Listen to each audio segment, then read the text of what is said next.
नमस्कार, मी मनुष्य Patil. Talk time मध्ये तुमचं स्वागत. आजचा आपला विषय आहे लढा कुष्ठरोगाशी.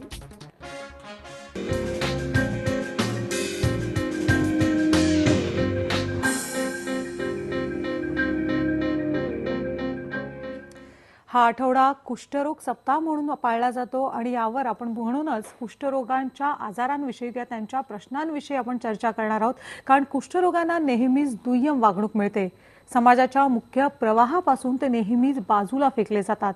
त्यांना दुर्लक्षित केलं जातं. त्यांच्यासोबत अशा प्रकारे वागणं हे त्यांना अपमानास्पद असेल हा विचारही केला जात नाही. त्यांच्याकडे माणूस म्हणून बघितलंच जात नाही. हळूहळू ही परिस्थिती बदलत असली तरी अजून बहुसंख्य समाज कुष्ठरोगांना माणूस म्हणून मानाने वागवत नाही. या रोगाबद्दल आणि कुष्ठरोगांच्या मानसिकतेबद्दल आपण जाणून घेणार आहोत आजच्या टॉक टाईममध्ये लढा कुष्ठरोगाशी या विषयासह. यासाठी आपल्यावर बोलण्यासाठी आहेत कुष्ठरोग तज्ज्ञ डॉक्टर अविनाश खाडे. तुमचं स्वागत आहे IBN लोकमतमध्ये. तुम्हाला जर त्यांना काही प्रश्न विचारायचे असतील तर तुम्ही आमच्याशी संपर्क साधू शकता आणि त्यासाठी आमचा नंबर आहे 022-668-99204. साधारण आपण बघतो की कुष्ठरोगांना समाजात नेहमी दुय्यम वागणूक मिळते. असं का होतं पण नेहमी? कुष्ठरुग्ण म्हणजे तसे पाहिले तर एक समाजाचा भाग आहे. त्यांना दुय्यम वागणूक मिळते हे तर खरं तर एक समाज म्हणून आपल्याला लांछनास्पद असलं पाहिजे. कुष्ठरुग्ण हा अन्य रुग्णासारखाच एक रुग्ण आहे ज्याला काही कारणामुळे रोग झालेला आहे. पण हे तुम्ही विचारलं की का मिळते, तर ह्याच्या मागे एक कारण आहे की आपल्या समाजामध्ये कुष्ठरोगाबद्दल शास्त्रीय माहितीचा अभाव आहे. कुष्ठरुग्ण हा समाजाकडून असा पाहिला जातो की त्याला हा दैवीशाप असल्यामुळे कुष्ठरोग झालेला आहे किंवा गेल्या जन्मीच्या पापामुळे कुष्ठरोग झालेला आहे किंवा अंधश्रद्धा किंवा गैरसमज असा आहे की काही पदार्थ जसे की दूध आणि मासे मिक्स करून खाल्ल्याने कुष्ठरोग होतो.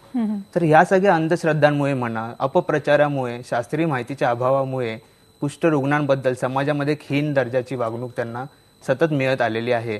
आणि म्हणूनच ह्या रोगाच्या निर्मूलनामध्ये ह्या गोष्टी आपल्याला फार त्रासदायक ठरत आहेत. पण मुळात आपण बघितलं की अनेक गैरसमजुती आहेत लोकांमध्ये. पण मुळात कुष्ठरोग हा का होतो? बघा, कुष्ठरोगाचं जसं मी सांगितलं की कुष्ठरोग हा एक जंतुमय होणारा रोग आहे ज्याला मायकोबॅक्टेरियम लेप्रे किंवा कुष्ठजंतू असे म्हटले जातं.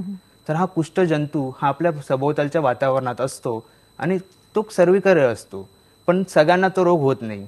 फक्त आपल्या भारतीय पॉप्युलेशन किंवा भारतीय लोकसंख्येबाबत बोलायचं तर 98% लोकांना कुष्ठरुग्णाविरुद्ध लढण्याची प्रतिकार शक्ती असते. उरले फक्त 2% लोक. ह्या 2% लोकांनाच फक्त कुष्ठरुग्णाचा प्रादुर्भाव होऊन त्याच्यामध्ये कुष्ठरोगाची लक्षणं दिसू शकतात. पण सगळ्यांना दिसतात असे नाहीत. कारण की काही जणांना सब क्लिनिकल इन्फेक्शन आपण ज्याला म्हणतो असं झाल्यामुळे कुष्ठरुग्ण हा पूर्णपणे रुग्ण म्हणून गणला जात नाही. म्हणजे प्रत्येकाच्या प्रतिकार शक्तीवर अवलंबून असतो की ती कुष्ठरोगाचे जंतू त्याच्यावर परिणाम करतील की नाही. पण मुळात मग एकदा कुष्ठरोगाचे जंतू परिणाम केले तर साधारण लक्षणं काय असतात मग? बरोबर. जर लक्षणं तुम्ही विचारात घेतली तर आता कुष्ठरोग हा एक स्पेक्ट्रम ऑफ डिसीज आहे. जसे इंद्रधनुष्याला 7 रंग असतात तसं कुष्ठरोगाचे वेगवेगळे प्रकारचे आहेत. एकदम पोलार फॉर्म मध्ये ट्युबरकुलाइट त्याला लेप्रेसी म्हणतो आणि अगदीच टोकाच्या डिसीजला आपण लेप्रोमेटस लेप्रेसी म्हणतो. तर ह्या सगळ्या वेगवेगळ्या ह्याच्यामध्ये छटांमध्येही त्याचे वेगवेगळे प्रकार आपण केलेले आहेत. तर त्याच्यामध्ये वेगवेगळ्या प्रकारचे लक्षण आपल्याला दिसू शकतात.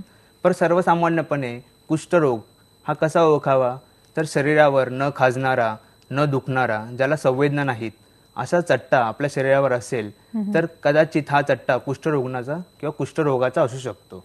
हे त्याचं एक लक्षण झालं. तसंच कधी कधी सफेद चट्टा, सफेद न म्हणण्यापेक्षा फिक्क्या रंगाचा, हा एकदम सफेद रंग हा दुसऱ्या रोगाचे लक्षण आहेत. तर फिक्कट रंगाचा चट्टा हा शरीरावर असेल तर आपण नजीकच्या सरकारी हॉस्पिटलमध्ये जाऊन किंवा BMCच्या दवाखान्यांमध्ये जाऊन आपण त्या आपलं शंका निरसन करू शकतो. हे एक त्याचं लक्षण झालं. पण दरवेळेला सफेद रंगाचा फिक्कट रंगाचा चट्टा असेलच असे नाही.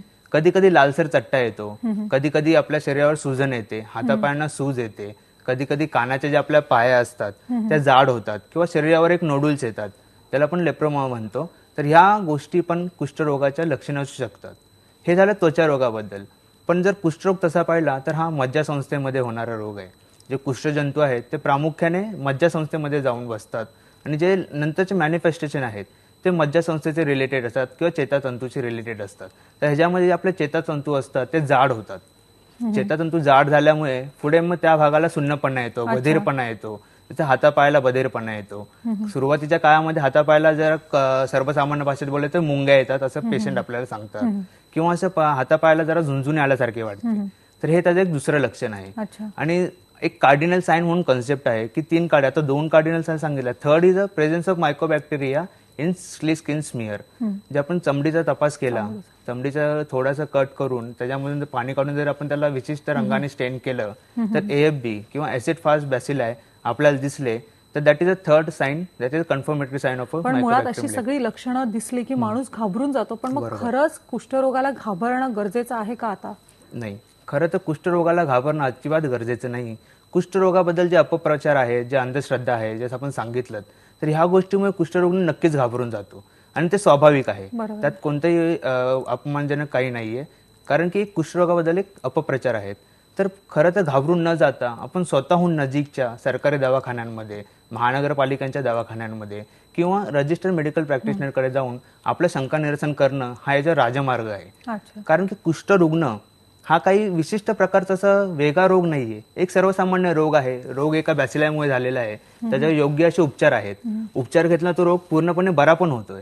तर घाबरण्याचं कारण नाहीये. जर तुम्ही लवकरात लवकर डॉक्टरांकडे गेलात, लवकरात लवकर तुम्हाला वैद्यकीय उपचार मिळाले, तुम्हाला प्रतिबंधात्मक जसं भौतिक उपचार मिळाले, तर तुम्हाला विकृती होत नाहीत आणि तुमचा रोगही व्यवस्थित पूर्णपणे बरा होऊ शकतो. म्हणजे कुष्ठरोगाची लक्षणं जशी दिसायला लागतील किंवा शंका येते तर लगेच जवळच्या डॉक्टरकडे आपण जाणं गरजेचं आहे. नक्कीच, नक्कीच. पण साधारण असं म्हणतो की आपण लोक घाबरतात कारण असं म्हणतात की कुष्ठरोग अनुवंशिक आहे. खरंच तो अनुवंशिक आहे? नाही, एक अतिशय छान प्रश्न तुम्ही विचारला की अशी कन्सेप्ट आहे, एक धारणा आहे की माझ्या आई वडिलांना कुष्ठरोग होता म्हणून मला झालाच पाहिजे. तर हा अनुवांशिकता हा कुष्ठरोगाचा गुणधर्म नाहीये. कुष्ठरुग्ण हा अनुवांशिकतेमुळे अफेक्टेड झालेला नसतो. अनुवांशिकता हे मुख्यत्वे जीन थ्रू येत असते आणि त्यावेळेला तिथे रोगजंतूचं काही कार्य नसतं. बरोबर. असं जसं मी सांगितलं की कुष्ठरोग हा रोगजंतूमुळे मायक्रोबॅक्टेरियम लेप्रेमुळे होणार आहे, त्याच्याशी अनुवांशिकतेचा काहीच संबंध नाहीये. अनुवांशिकता आणि कुष्ठरोग यांचा दुरान्वयी संबंध नसताना केवळ समाजातील गैरप्रचारामुळे, अपप्रवृत्तीमुळे तो आपल्याकडे वाढत चाललेला आहे. पण मग साधारण कुष्ठरोग होऊ कसा शकतो? मग काय कारण आहेत? बरोबर, अतिशय छान प्रश्न आहे की कसा होऊ शकतो. कुष्ठरोग होण्यामागे एक मुख्य कारण आपण जसं सांगितलं की हा मायक्रोबॅक्टेरियम लेप्रे या जीवाणूमुळे होणारा रोग आहे. तर हे जीवाणू हवेमध्ये सर्वत्र असतात. आता आपण या स्टुडिओमध्ये बसलोय, इथेही हवा आहे, इकडे ते जीवाणू असू शकतात. पण आपल्या भारतीय जसं मी सांगितलं की 98% लोकांना इम्युनिटी असते. तर ही इम्युनिटी ज्या 2% लोकांमध्ये कमी आहेत, अशांमध्ये ह्या रोगाचा प्रादुर्भाव होऊ शकतो आणि हा प्रादुर्भाव झाल्यामुळे पुढे ह्या रोगाचे लक्षण दिसून हा रोग निर्माण होऊ शकतो. म्हणजे प्रतिकार शक्तीवर प्रत्येकाच्या डिपेंड आहे. सर, एक फोन आलेला आहे, वैशाली साठे आहे. बोला वैशाली. हॅलो, हा कुष्ठरोग असतो तो नक्की बरा होतो का? अच्छा, नाही, हा सर्वसामान्य माणसांना एक पडलेला फार म्हणजे प्रश्न महत्त्वाचा आहे की हा बरा होतो का. तर हे इट डिपेंड्स ऑन कोणत्या तो कुष्ठरुग्ण आहे, ज्याला किंवा कुष्ठबाधित जो व्यक्ती आहे तो कोणत्या वेळेला आमच्याकडे येतो. जसं की कुष्ठरोगाची नुकतीच सुरुवात झालेली आहे आणि असा व्यक्ती जर डॉक्टरांकडे आला, वैद्यकीय सल्ला त्याने व्यवस्थित घेतला, तर असा कुष्ठरुग्ण, अशा लोकांचा कुष्ठरोग पूर्णपणे बरा होऊ शकतो. पण जर कधी कधी समाजातील अपप्रवृत्तीमुळे म्हणा, अपप्रचारामुळे कुष्ठरोग स्वतःला लपवून ठेवतात, घाबरतात, तर अशा वेळेला असा रुग्ण जर लेट आमच्याकडे आला, डॉक्टरांकडे लेट आला, तर मग त्यावेळेला त्याला पूर्णपणे बरा करणं जरा कठीण जातं. अशा वेळेला पण त्याला भौतिक उपचार देणं किंवा रिकन्स्ट्रक्टिव्ह सर्जरी देऊन, जर विकृती झाली असेल तर त्यासाठी त्याला लाईफस्टाईल मॉडिफिकेशन देऊन आपण त्याला जास्तीत जास्त लाईफ आपण त्याचं व्यवस्थित करण्याचा प्रयत्न करतो. पण मग साधारण कुष्ठरोगाचे जंतू आपल्यामध्ये प्रादुर्भाव झाला की किती दिवसांनी ही लक्षणं दिसायला लागतात? छान प्रश्न आहे की कुष्ठरोगाचे जंतू माझ्या शरीरात गेलेत पण लक्षणं कधी दिसणार. तर आपण एक इन्क्युबेशन पिरियडचा कन्सेप्ट आहे की रोगजंतू आतमध्ये गेल्यानंतर पहिलं सायन्स अँड सिम्पटम दिसेपर्यंतचा पिरियड आपण इन्क्युबेशन पिरियड म्हणून म्हणतो त्याला. तर मग हा पिरियड कुष्ठरोगाबाबत 2 वर्ष ते 6 महिने ते 5 वर्ष ह्या कालावधीत किती असू शकतो. तर कदाचित मग आता समजा माझ्यामध्ये कुष्ठजंतू गेलेले आहेत तर मला एवढं 3 वर्षांनी का होतो, तर तोपर्यंत हा बॅक्टेरिया आपल्या शरीरामध्ये स्वतःची वाढ करत असतो. स्वतःची वाढ करायला त्याला वेगवेगळ्या प्रकारची एन्व्हायरमेंटची गरज असते. काही त्याला गुणधर्म आवश्यक असतात, जसे काही केमिकल्स हवे असतात त्याला स्वतःची वाढ करण्यासाठी. एक प्रॉपर टेम्परेचर हवं असतं त्याला. प्रत्येकाची गरज असते. त्याची मायक्रोबॅक्टेरियम लेप्रेची पण गरज असते. तर पण त्याची गरज तो स्वतः असा म्हणजे अतिशय स्लोली डेव्हलप होणारा बॅसिला आहे. त्याचं जनरेशन टाइम म्हणजे एका बॅसिलापासून दुसऱ्या बॅसिला तयार होण्याचा 14 दिवसांचा आहे. बरोबर आहे. हे जर आपण ट्युबरकुलोसिस बरोबर कम्पेअर केलं, टीबी बरोबर कम्पेअर केलं तर तो 14 तासांचा आहे. बरोबर बरोबर. तर मग एवढा त्याला वेळ लागतो, म्हणून हा जो इन्क्युबेशन पिरियड आहे तो लांब लांब होत प्रत्येकाच्या जातो. व्यक्तीवर डिपेंड आहे की तो कोणाला लवकर होतो, कोणाला कोणाला उशिरा उशिरा होतो. होतो. एक फोन आलेला आहे, रोहिणी आपल्या बरोबर. बोला रोहिणी, बोला तुमचा प्रश्न विचारा. हा मला विचारा. मी रोहिणी कुलकर्णी बोलते. बोला. कुष्ठरोगाची ट्रीटमेंट कशी असते आणि त्याचा कालावधी काय असतो त्याच्याबद्दल सांगाल का जरा? नक्कीच, की अतिशय महत्त्वाचा प्रश्न आहे हा, की कुष्ठरोग आता झालेला आहे, काही व्यक्तींना त्याची बाधा झालेली आहे. तर अशा व्यक्तींनी कोणत्या प्रकारचा औषधोपचार घ्यावा आणि तो कुठे आणि कशा प्रकारे मिळतो. तर कुष्ठरोगावर जे औषध उपचार उपलब्ध आहेत त्याला आपण MDT किंवा मल्टी ड्रग थेरपी किंवा मराठीमध्ये बहुविध औषधोपचार पद्धती म्हणतो. तर हा कुष्ठरोगावरचा जो औषधोपचार आहे तो सर्व नजीकच्या शासकीय आणि BMC म्हणजे बृहन्मुंबई महानगरपालिकेचे दवाखाने, आरोग्य केंद्र या ठिकाणी मोफत उपलब्ध केला जातो. आता त्यांनी सब क्वेश्चन विचारला की किती कालावधीसाठी असतो. तर कालावधी हा कुष्ठरुग्णाची कोणती स्टेज आहे, कुष्ठरुग्ण कोणत्या प्रकारच्या म्हणजे कोणत्या प्रकारे तो आपल्याकडे प्रेझेंट झालेला आहे. तर WHO किंवा वर्ल्ड हेल्थ ऑर्गनायझेशननी आपण त्यांना असं क्लासिफाय केलेलं की पॉसिबॅसिलरी आणि मल्टीबॅसिलरी. तर पॉसिबॅसिलरी असा जर रुग्ण आला तर मग त्यासाठी आपण त्याला 6 महिन्याची MDT देतो, आणि जर मल्टीबॅसिलरी पेशंट आला तर आपण त्याला 12 महिन्याची ट्रीटमेंट देतो. म्हणजे प्रत्येकाचा कुठच्या स्टेजवर तो कुष्ठरोगी आलेला आहे त्याच्यावर डिपेंड आहे की कुठच्या प्रकारचे औषध आहे. मात्र कुष्ठरोग मात्र पूर्णपणे बरा होऊ शकतो. लोकांमध्ये अनेक गैरसमजुती आहेत, त्यावर आपण विविध विषयावर आपण चर्चा करणारच आहोत. आणि तुम्हाला जर काही प्रश्न विचारायचे असतील तर तुम्ही आमच्याशी संपर्क साधू शकता, आणि त्यासाठी आमचा नंबर आहे 022-668-99-204. आणि चर्चा आपण अशी सुरू ठेवणार आहोत. पण आता घेऊया एक ब्रेक, तेव्हा पहा फक्त IBN लोकमत.